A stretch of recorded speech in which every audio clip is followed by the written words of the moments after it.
আসসালামু আলাইকুম। আমি এম এ কাউসার, বাংলাদেশ থেকে কিছু কথা বলতে চাই ডোনাল্ড ট্রাম্প সম্পর্কে। সেটা হচ্ছে যে ডোনাল্ড ট্রাম্পের নাকি আমন্ত্রণ জানানো হয়েছে ইরানের প্রধানমন্ত্রী হওয়ার জন্য, এবং সে ইরানের কর্তৃপক্ষ নাকি তাকে আমন্ত্রণ জানিয়েছে।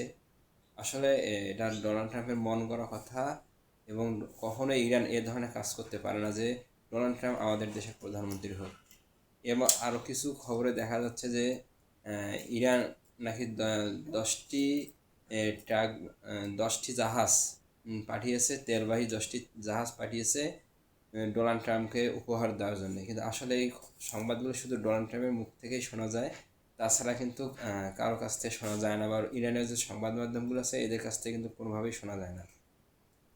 আজকে আবার হরমুজ প্রণালী যে আছে, হরমুজ প্রণালীর নতুন করে ডোনাল্ড ট্রাম্প নাম রাখছে। সেটা হচ্ছে যে আহ, ডোনাল্ড ট্রাম্প ট্রাম্প প্রণালী। এটা ডোনাল্ড ট্রাম্প নিজেই নাম রাখছে যে ট্রাম্প প্রণালী, এটি তার উপহাস করে নাম রাখছে। এবং যেগুলো ডোনাল্ড ট্রাম্প করতেছে সেগুলো নিয়ে কিন্তু নেটিজেনরা, যে যারা ফেসবুক চালায় বা ইউটিউব চালায়, তারা কিন্তু অনেক ধরনের বিভিন্ন ধরনের কমেন্ট করতেছে, যা হাস্যকর, এবং অনেকে হাসি ঠাট্টা করতেছে।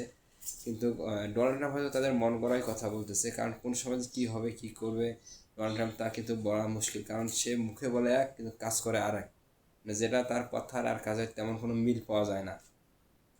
এদিকে কিন্তু তিনি আবার কিন্তু 10,000 সেনা কিন্তু পাঠানোর জন্য কিন্তু তৈরি করেছে, ইরানে পাঠাবে এমনটাই বিভিন্ন সংবাদ মাধ্যমে প্রকাশ করেছে, এবং সেগুলো প্যারাশুট দিয়ে নিচে নামানো হবে এমনটাই বিভিন্ন গণমাধ্যমে বলতে দেখা যাচ্ছে।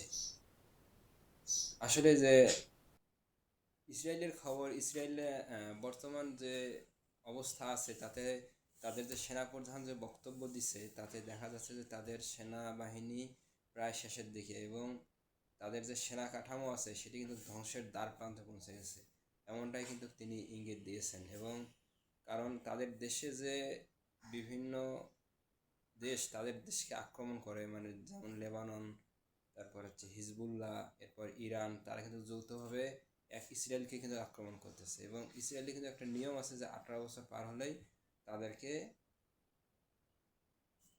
18 বছর পার হলেই তাদেরকে যুদ্ধ করতে হবে, এবং সেনাবাহিনীতে যোগদান করতে হবে, এমনটা নিয়ম কিন্তু বাধ্যতামূলক করানো হয়েছে।